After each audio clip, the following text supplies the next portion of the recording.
When Srebrenica happened in 1995, the world watched. 8,000 Muslim men and boys massacred in Europe. The international community intervened. Eventually. But when the same thing happened to Central Asian Muslims, nobody said a word. When Chechens were genocided, silence. When Bosnians were being slaughtered, certain Islamic scholars minimized it. Why? Because these were the wrong kind of Muslims. Let's start with Chechnya. Over 200 years of continuous resistance against Russian imperialism. 18th and 19th centuries, the Caucasian Wars. Imam Shamil led decades of resistance against the Russian Empire. 1944, Stalin's solution to the Chechen problem. The entire Chechen population, every man, woman, and child, forcibly deported to Central Asia. Around 25% died during the journey or in exile. The entire nation erased from their homeland. 1991, after the Soviet collapse, Chechnya declares independence. Russia's response? War. First Chechen War, 1994-96. Second Chechen War, 1999-2009. Grozny, the capital, was completely leveled. The UN called it the most destroyed city on Earth. Think about that. More destroyed than any city in recent history. Systematic torture, mass graves, filtration camps, tens of thousands of civilians killed. Right now, today, Chechnya is under the Kadyrov puppet regime. Disappearances, torture, complete authoritarian control backed by Moscow. The response from the Arab world? From mainstream Islamic organizations? Minimal. Occasional lip service. No sustained solidarity campaigns. No emotional connection. No fundraising, no protests. Sheikh Imran Hossein. When he mentions Chechnya at all, he frames it as an extremism problem. Sometimes implies Chechens brought it on themselves. Never positions it as legitimate Islamic resistance against Orthodox colonial oppression. Why the silence? Russia has leverage. Arms sales, the Syria alliance, energy politics, UN Security Council support. And besides, Chechens are Caucasian mountain people, not Arab. Too fierce, too successful at actually fighting back. They don't fit the victim narrative that can be controlled. While Bosnian Muslims were being massacred publicly in the 1990s on the other side of the former Ottoman world, Central Asian Muslims were suffering in silence. Uzbeks, Kazakhs, Kyrgyz, Turkmen, Tajiks, Uyghurs. For 70 years under Soviet rule, mosques systematically closed or destroyed, imams imprisoned or killed, Islamic education criminalized, the Arabic script banned and replaced with various Cyrillic alphabets, severing people from each other and their own religious texts. Forced atheism campaigns. Entire generations raised without access to the Quran, without Islamic education, without connection to their heritage. This was cultural genocide, the deliberate destruction of Islamic civilization across an entire region. And it happened behind the Iron Curtain where nobody could see. After the Soviet collapse, most of these nations fell under authoritarian regimes, often still aligned with or controlled by Russia. The Islamic revival has been suppressed. Surveillance, imprisonment of scholars, continued persecution. And the Uyghurs in China right now, over 1 million in concentration camps, forced sterilization, cultural erasure, organ harvesting allegations. This is happening today, not history. Now, the Muslim world's response? Muted. Why? China has economic leverage, the Belt and Road Initiative, trade dependencies. Same calculation as with Russia. Now the Balkans, Bosnians, Albanians. Muslims who survived over a century after Ottoman withdrawal, who maintained their identity through systematic Orthodox oppression. In the 1990s, they suffered the only genocide on European soil since World War II. Srebrenica, 8,000 Muslim men and boys killed in 1995. Systematic rape used as a weapon of war, 50,000 Bosnian Muslim women. Entire villages ethnically cleansed, mosques destroyed. They were killed specifically for being Muslim. Conversion to Christianity was offered as an escape. This was religious genocide. And how do certain Islamic commentators describe Balkan Muslims today? Sami Hamdi, Bashic, and others frame them as Muslims for benefits.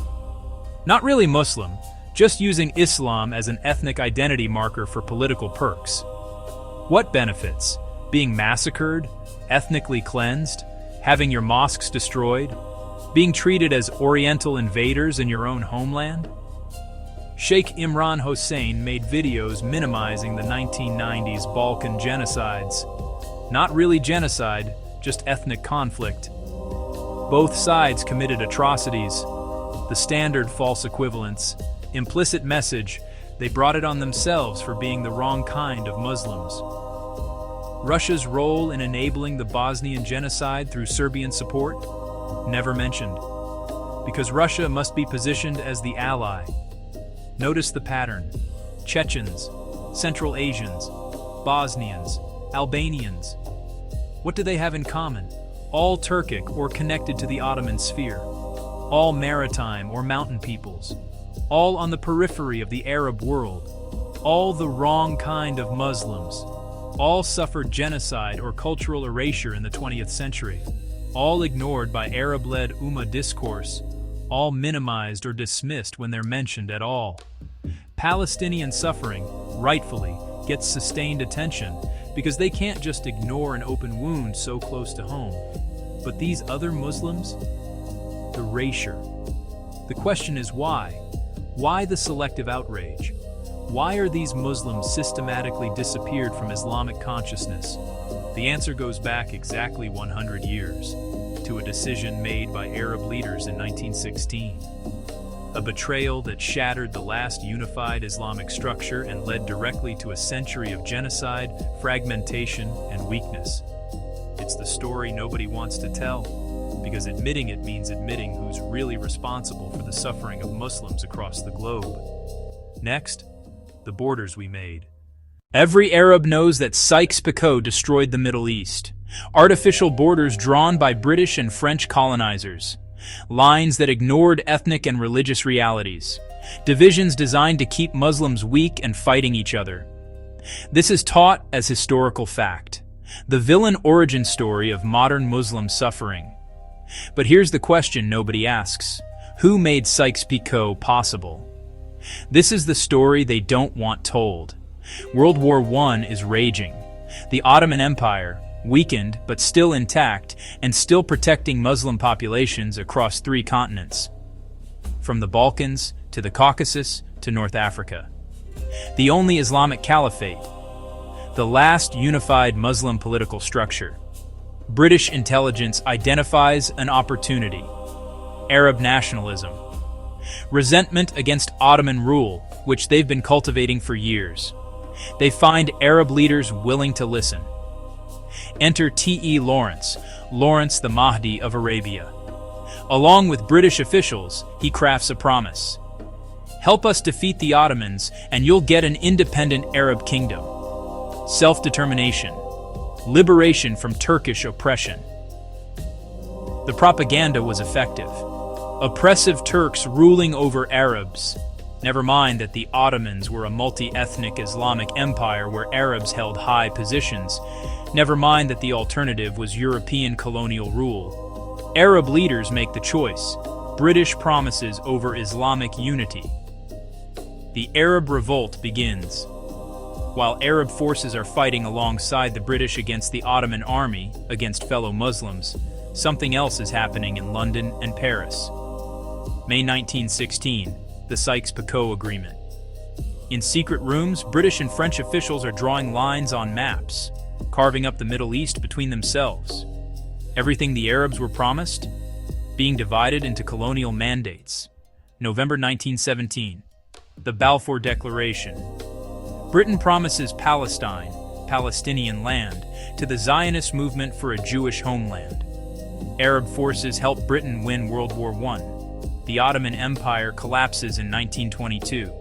The Caliphate is abolished in 1924. Then the Arabs discover what they've actually won, the San Remo Conference. The masks come off. No independent Arab kingdom. Instead, British mandates over Palestine, Iraq, Jordan. French mandates over Syria and Lebanon. Artificial borders, colonial governors, complete subjugation. Wait, you promised us independence? Those promises? We had our fingers crossed. The Arab Revolt didn't just fail to deliver independence. It triggered a domino effect of catastrophe that's still playing out today. Palestine. The British Mandate, enabled by Arab help in World War I, allows accelerated Zionist immigration and land purchases. 1948, the Nakba, Palestinian dispossession, the creation of Israel. There's a direct line from the Arab Revolt to the loss of Palestine. Chechnya. Without Ottoman protection, the Caucasus is fully absorbed by the Russian Empire. 1944. Stalin deports the entire Chechen population. A quarter of them die. 1990s, 2000s. Two brutal wars. Grozny leveled, ongoing oppression. The Arab Revolt removed the only power that could have protected them. The Balkans, abandoned after Ottoman collapse. Decades of oppression under various regimes. 1995, Srebrenica. 8,000 Muslim men and boys massacred, the only genocide in Europe since World War II. They would have been protected under the Ottoman system. Central Asia. Connections to the wider Islamic world severed. Falls under Soviet control. 70 years of atheist oppression. Mosques destroyed. Islamic education criminalized. Entire generations cut off from their faith.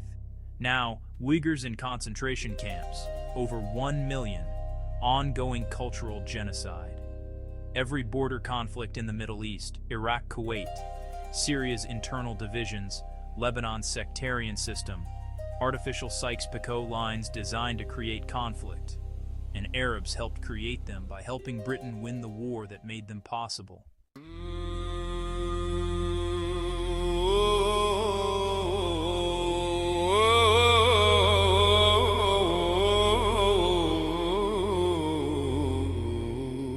Here's what makes this truly painful. Everything Arabs complain about now, they helped create. Sykes-Picot divided us, but the Arab Revolt made Sykes-Picot possible. Western interference destroyed our sovereignty, but you invited them in. You allied with them against your fellow Muslims. The loss of Palestine is a catastrophe. Britain got Palestine through World War I, which you helped them win, against the Ottomans, who might have been able to resist or negotiate over Palestinian land. Muslim disunity is our weakness. You shattered the last institution that unified Muslims politically, the Caliphate. Gone. We're weak against Israel. You destroyed the Ottoman military structure that could have mounted collective resistance. The very things that are mourned as tragedies, all of them flow from that one decision in 1916. Why can't this be acknowledged? Why is it never taught this way? Because the entire 20th century Arab nationalist project is built on the story of heroic liberation from Turkish oppression. Every current Arab regime derives its legitimacy from that narrative of independence. To admit the truth would mean admitting Turkish oppression was mostly British propaganda. Arabs were used and discarded by colonial powers. The catastrophic strategic error of trusting British promises, complicity in the loss of Palestine, responsibility for abandoning Chechens, Bosnians, Central Asians. That a century of Muslim suffering flows partly from Arab choices, so the story stays buried. The cognitive dissonance remains unexamined, and the same patterns repeat. This is why Sheikh Imran Hossein and others can't honestly discuss Chechnya, can't acknowledge the Balkan genocides, can't give Central Asian suffering the attention it deserves, because doing so reveals the through line. Arab revolt against Ottomans, Ottoman Empire collapses, peripheral Muslim populations lose protection, century of genocide and oppression, ongoing suffering today. It's why they promote Russia as a Muslim ally, despite Russian atrocities against Muslims. It's why they delegitimize Turkey despite it being a Muslim-majority nation. It's why they frame Balkan Muslims as Muslims for benefits. Because admitting these Muslims matter means admitting they were abandoned. And admitting they were abandoned means examining who did the abandoning and why. The question isn't, why did Sykes-Picot happen? The question is, why did we make it possible? Before the Arab Revolt, there was a network. It connected Muslims from the Mediterranean to the Caucasus. It was imperfect. It was weakening, but it was functional. It provided protection and connection. Then it was deliberately shattered. And the fragments have been kept isolated ever since, by design. Next, why they don't want it rebuilt. There was a network. For centuries, it connected Muslim populations across vast distances, from the Balkans through Anatolia to the Caucasus, across North Africa, into Central Asia, maritime trade routes, shared scholarship, mutual protection. It wasn't perfect. It had flaws and injustices like any empire, but it was functional, and when it shattered, the fragments were deliberately kept apart. Here's why they don't want it rebuilt. The Ottoman system was a maritime network, not just conquest, connection. Trade routes linked the Mediterranean to the Indian Ocean. Islamic scholarship flowed between Istanbul, Cairo, Damascus, and beyond. Peripheral Muslim populations had something crucial: protection and belonging. Bosnian Muslims under Ottoman rule had recourse when oppressed locally. Chechens and other Caucasian Muslims had diplomatic and sometimes military support. North African Muslims were part of a larger political structure. The system allowed diversity: different madhabs, different ethnicities, different languages, all under a loose but real umbrella of Islamic governance and mutual interest. When locals faced aggression from European powers, there was someone to appeal to. When Orthodox or Catholic forces pushed back against Muslims, the Ottoman state could intervene. Not always effectively, not always justly, but the option existed. When the Arab Revolt begins, the Ottoman war effort is weakened from within. The Ottoman Empire collapses. 1924. The Caliphate is abolished. Immediately the fragments are isolated. The western edge, Balkans, is absorbed into Orthodox and Catholic kingdoms. Muslims become oppressed minorities with no external protection. The northern edge, Caucasus, Chechnya, is fully absorbed by Russia. Soviet atheist campaigns begin. Islamic practice is criminalized. The eastern edge, Central Asia, falls behind the Iron Curtain, cut off from each other and the wider Islamic world for 70 years. Their languages changed, their scripts changed, their connection to Islamic civilization systematically severed. The southern edge, Arab lands, carved into British and French mandates. Sykes-Picot creates artificial nations designed to prevent unity. Palestine, handed to British control, enabling the Zionist project. Each fragment isolated, each weakened, each vulnerable, by design. Who benefits from keeping these Muslims divided and weak? Arab nationalism benefits. Maintains the narrative of Arab centrality to Islam, keeps Turkish and other non-Arab Muslims marginalized, preserves the fiction that the revolt was liberation, not betrayal. Russian imperialism benefits. No Ottoman resistance as they brutalize Chechens and dominate Central Asia. Now they position as allies of Muslims, while promoting themselves as liberators of Jerusalem. And certain Islamic scholars run interference for them. Western colonial powers benefit. Divided Muslims can't mount unified resistance, can be played against each other, kept dependent on Western military, economic, and political systems. Israeli expansion benefits. No unified Muslim political response. Arab states divided and weakened, Palestinians isolated. Each crisis addressed separately, rather than as part of a pattern. Everyone benefits except the Muslims themselves. The fragmentation is maintained through narrative control. Sheikh Imran Hussein and others systematically delegitimize Turkey. Fake Muslims, secular apostates, alcoholic sultans, Hagia Sophia crime. When Russia eventually moves on Turkey or Jerusalem, Muslims have been prepared to see it as liberation, not invasion. Chechens are dismissed as extremists, their 200-year resistance ignored, their genocide minimized. Balkan Muslims are framed as Muslims for benefits, their recent genocide downplayed. Central Asian suffering is invisible. Uyghurs in camps right now receive muted response. All the maritime, peripheral, Turkic Muslims, the ones who form the network, are systematically erased from Islamic consciousness. And there's one detail almost nobody mentions. Israel's Likud party is majority Russian-speaking. Over 1 million Russian Israelis, concentrated in the right-wing coalition. But this massive demographic fact is memory hold. Why? Because mentioning it would expose the coordination, the shared methodologies, the same playbook used in Chechnya now applied in Gaza, the geopolitical alignment that benefits from Muslim fragmentation. The network was real, the connections were functional, the betrayal happened, the suffering continues, and the same forces that shattered it a century ago are working to ensure it's never rebuilt. This isn't ancient history. It's the operating system of current geopolitics. This isn't conspiracy theory. It's documented strategy playing out in real time. This isn't about blaming individuals. It's about seeing patterns, understanding how fragmentation serves power, recognizing who benefits from Muslim division. The Ottomans are gone. The network was broken. But the question remains, now that you see how it was shattered and who benefits from keeping it broken, what will you do with this knowledge? Because they're counting on you to do nothing, to stay fragmented, to keep fighting the wrong enemies while the architects of division go unnamed. Will you prove them right?